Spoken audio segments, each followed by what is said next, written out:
ভাইজান, মার লেগে কি শুধু একটা শাড়ি আনছেন, আর কিছু আনেননি? দেখেছো, এদের চাহিদার কোনো শেষ নেই। তুমি যদি কিছু না নিয়ে আসতে এতেই ওরা ভালো থাকতো, এখন তো নিয়ে আসছো। শুনেন, এত বাহানা কিসের আর এত চাহিদাই বা কিসের আপনাদের? তোমার শ্বশুর ঈদের নামাজ পড়তে মসজিদে যায়, সে যদি এই অবস্থায় যায় বাইরের মানুষজন দেখে কি কইব কও? তয় আমার লেগে আনলি, তোর বোনের লেগে আনলি, তোর আব্বার জন্য কিছু আনিস নাই বাপ? হ্যালো, হ্যাঁ বলো। আচ্ছা শোনো, শাড়িটা নিয়েছো তো তুমি? শাড়ি একটা তো নিয়েছি, কিন্তু আর কোন শাড়ির কথা বলছো? আরে তুমি ভুলে গিয়েছো, সেদিন আমি তোমাকে নিয়ে গেলাম না পূর্ণিমা শোরুমে, সেখানে একটা নীল কালার শাড়ি ছিল, খুবই গর্জিয়াস। আমি না তোমাকে বললাম যে এই শাড়িটা আমার খুব বেশি পছন্দ হয়েছে, তুমি যখন আসবে তখন এই শাড়িটাই আমার জন্য নিয়ে যাবে। ও আচ্ছা ঠিক আছে, শাড়িটা নিয়ে আসবো। না কিছু লাগবে তোমার? আর লাগবে মানে? আচ্ছা আমার নেকলেস কোথায়, নাওনি এখনো? নেকলেস? নেকলেস আবার কোনটা ছিল? দেখেছো, তুমি এটাও ভুলে গিয়েছো। আচ্ছা এত ভুলে গেলে কি করে হবে বলো তো? সেদিন আমরা আমিন জুয়েলার্সে গিয়েছিলাম না, সেখানে একটা গর্জিয়াস নেকলেস ছিল, তুমি ভুলে গিয়েছো? তুমি তো বললে এটা পরার পর আমাকে অনেক বেশি সুন্দর লাগছিল, ওইটাই আমার লাগবে, বুঝতে পেরেছো? ও আচ্ছা আচ্ছা, বুঝতে পারছি বুঝতে পারছি। সাদা স্টোনে কাজ করা, তাই না? হ্যাঁ একদম ঠিক বলেছো। আচ্ছা ঠিক আছে, আর কিছু লাগবে? আমার হাতে চুড়িই তো কিনা হলো না, তার মধ্যে আবার আমার কসমেটিক লাগবে। তুমি কেন ভুলে যাও? এগুলো আনতে হবে না? সামনে ঈদ, আমাকে একটু সুন্দর দেখাতে হবে না? এগুলো তো আমি পরবো।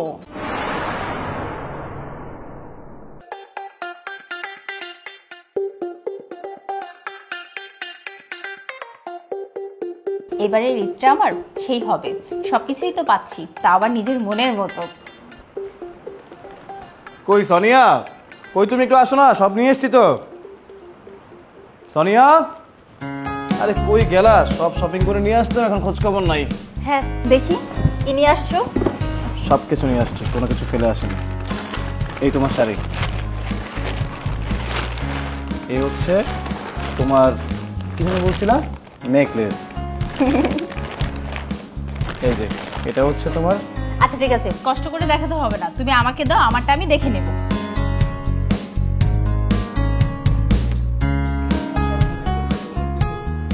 আর মা, এটার মধ্যে তোমার শাড়ি আছে, দেখে নিও। আর এই যে তোর জন্য একটা শাড়ি।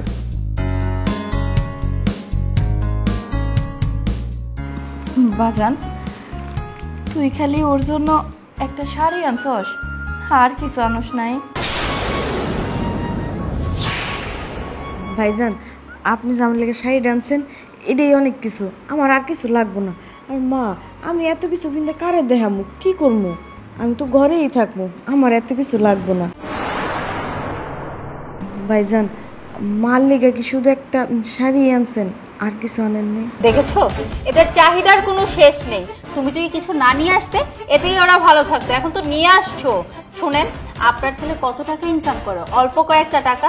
এত বাহানা কিসের আর এত চাহিদাই বা কিসের আপনাদের? ঠিক আছে বাজান, আর কিছু লাগবো না। তয় আমার লেগে আনলি, তোর বোনের লেগে আনলি, তোর আব্বার জন্য কিছু আনিস নাই বাপ? আচ্ছা মা, আমি কত টাকা ইনকাম করি? আমি কি প্রতি মাসে কোটি কোটি টাকা ইনকাম করি? আমার ইনকাম স্বল্প, আমার চাহিদাও স্বল্প। আমার কাছে যে টাকা ছিল সেই টাকা দিয়ে ওর জন্য আনছি, তোমার জন্য আনছি, বোনের জন্য আনছি, আব্বার জন্য আনতে পারিনি। টাকা আমাদের ছিল না। এখন কি করবো আমি? আমি নিজেকে বিক্রি করে তোমাদের চাহিদা পূরণ করবো, এটা বলতেছো? আহা, চুপ করো না। আসলে খোকা তো ঠিকই বলেছে, এই পাঞ্জাবি দিয়ে আমার ঈদের নামাজ হয়ে যাবে। আরে আপনাদের নাটক বন্ধ করেন তো, তখন থেকে দেখতেছি আপনারা নাটক করতেছেন। এত নাটকের কি আছে? হ্যাঁ, আপনাদের যদি না লাগতো আপনারা আগেই বলে দিতেন যে লাগবে না।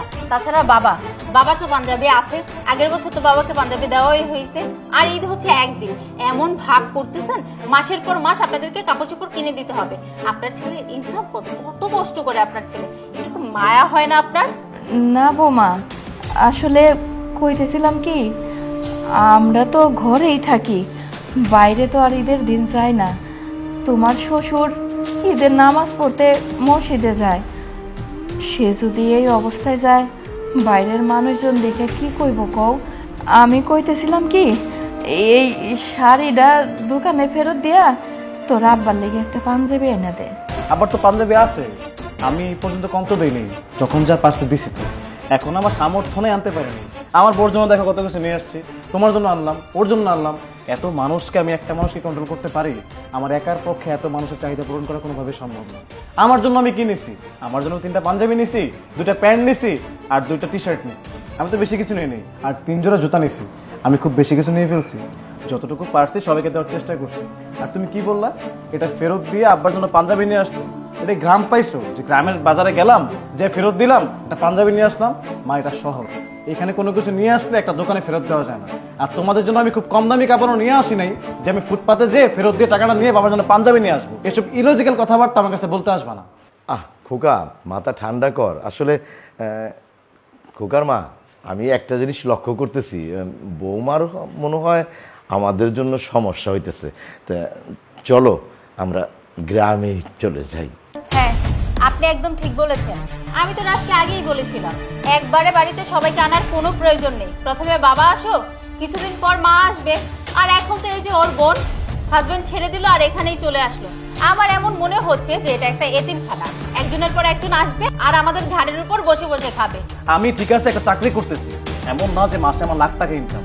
যে টাকা ইনকাম করি বাসা ভাড়া দিয়ে আর তোমাদের চাহিদা পূরণ করে আমার জন্য কিছুই থাকে না। আমার অফিসে যাওয়ার সময় হেঁটে যাওয়া লাগে, সবকিছু দিয়েও আমি নাম পাই না। তারপরও তোমাদের এক একজনের এক একটা আবদার থেকেই যায়। এত কিছু চাহিদা পূরণ করা আমার পক্ষে সম্ভব না। তোমরা এক কাজ করো, তোমরা গ্রামে ফিরে যাও, তোমরা গ্রামে ভালো ছিল।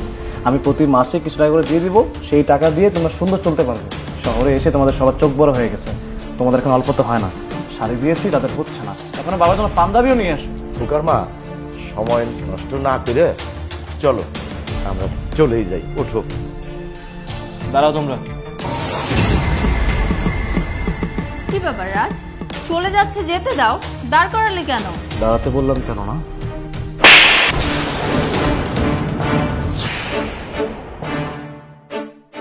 যেই মানুষটা আমাকে জন্ম দিয়েছে, আমাকে বড় করেছে, আজকে আমি এত কিছু করছি শুধুমাত্র কেন জানো? আমি পৃথিবীতে জন্মাতে পেরেছি এই জন্য। আর এই কষ্টটা আমার জন্য ছোটকাল থেকে আমার বাবা আর মাই করেছে। আজকে আমার সব কিছু আছে।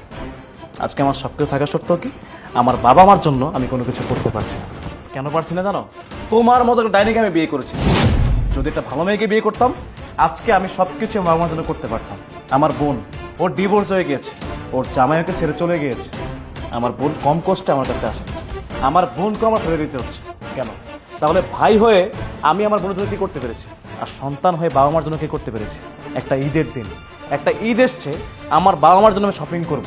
তুমি তোমার জন্য সবগুলো আবদার আমাকে এক এক করে ফোনে বলতে পেরেছো। তোমার চুড়ি লাগবে, তোমার নেকলেস লাগবে, তোমার শাড়ি লাগবে, তোমার এটা লাগবে, তোমার সেটা লাগবে, সব কিছু বলতে পেরেছো। একটাবার বলেছো বাবার জন্য একটা পাঞ্জাবি নিয়ে এসো, মার জন্য একটা ভালো কিছু নিয়ে এসো, বোনের জন্য নিয়ে এসো? তোমার মুখ থেকে বেরোয়নি। কেন বেরোয়নি জানো? কারণ তুমি সবসময় তোমার স্বার্থের কথা চিন্তা করেছো। আর তোমার স্বার্থের জন্য আজকে আমার পরিবারকে আমার থেকে দূরে যেতে হচ্ছে। এটা আমি কখনোই মেনে নিব না যে আমার পরিবারের মানুষগুলোকে আমি দূর করে তোমার মতো একটা ডাইনিকে নিয়ে আমি সংসার করি। যেভাবে এখন পরিবার দূর করছো, কয়দিন পর তুমি আমাকেও দূর করে দিবে। আর তখন সব কিছু তুমি একা আত্মসাৎ করবে। এই সুযোগ তোমাকে আমি দিব না। এই বাসায় আমার বাবা, মা, বোন আর আমি থাকবো। এই বাসা থেকে এখন তুমি বেরিয়ে যাবে। সব কিনে এনেছি না, এগুলো নিয়ে বেরিয়ে যাও। বেরিয়ে যে বাপের বাড়িতে যে সুন্দর মতো এগুলো পরীক্ষা করে নাও। যাও, বেরো। খোকা, মাথা ঠান্ডা কর। বৌমা ছেলে মানুষ, না বুঝে একটা কথা না বলেই ফেলেছে। তাই বলে কি তুই বৌমাকে বাড়ি থেকে বের করে দিবি? কখনো না। দেখেছো, যে মানুষগুলোর জন্য তোমার মধ্যে একটুকু মায়া নেই, সেই মানুষগুলো এখন তোমার জন্য আমার কাছে রিকোয়েস্ট করছে, তোমার জন্য আমার কাছে বলছে যেন আমি তোমাকে বের করে না দিই। আর তুমি সেই মানুষগুলোকে দিনের পর দিন অবহেলা করেছো, তোমার কাছে অসহ্য মনে হয়েছে। আর আজকে সেই মানুষগুলো তোমার দিকে তাকিয়ে আছে যেন তোমাকে আমি বের করে না দিই। তোমার লজ্জা উচিত যে তুমি এই মানুষগুলোকে অবহেলা করেছো। তুমি আমার বাবা মাকে কখনো নিজের বাবা মা হিসেবে চিন্তা করতে পারো। রাজ, আমি বুঝতে পেরেছি আমার ভুল হয়েছে। আমি ওনাদেরকে সবসময় পরই ভেবেছি, আপন ভাবতে পারিনি। আমাকে ক্ষমা করে দাও, আর কখনো এরকম ভুল হবে না। আজকের পর থেকে ওনারা আমার আপন বাবা মা, আর ও আমার আপন ছোট বোনের মতো। আমি কখনো আর ওদের উপর অত্যাচার করব না। শোনো সোনিয়া, আমার পৃথিবীতে আমার বাবা, মা আর বোন, এই তিনটা মানুষ ছাড়া আমার কেউ নেই। এই তিনটা মানুষকে না আমি প্রচণ্ড ভালোবাসি। আর যেই মানুষটা আমার বাবা, মা, বোনকে সহ্য করে আমার সাথে সংসার করতে পারবে, আমি তাকে নিয়ে সংসার করব। আর যে পারবে না, তাকে নিয়ে আমার সংসার করার কোনো ইচ্ছে নেই। প্রয়োজন আমি পুরো জীবনটা একা কাটিয়ে দিব, কিন্তু আমার বাবা আমাকে যে অবহেলা করবে তার সাথে সংসার কেন, তার মুখটাও আমি দেখতে চাই না। বাবা, তোমার পাঞ্জাবি লাগবে না? আর মা, থাক বাজান, আমার আর মার্কেটে যাইতে হইব না। বৌমা যেহেতু তার নিজের ভুল বুঝতে পারছে, এই যথেষ্ট। তাই বাজান, এই ইট পাথরের বাড়িতে আর ভাল লাগতেছে না। আমি কইতেছিলাম কি, আমরা এই দেশে যাই করবো, কি কও তুমি?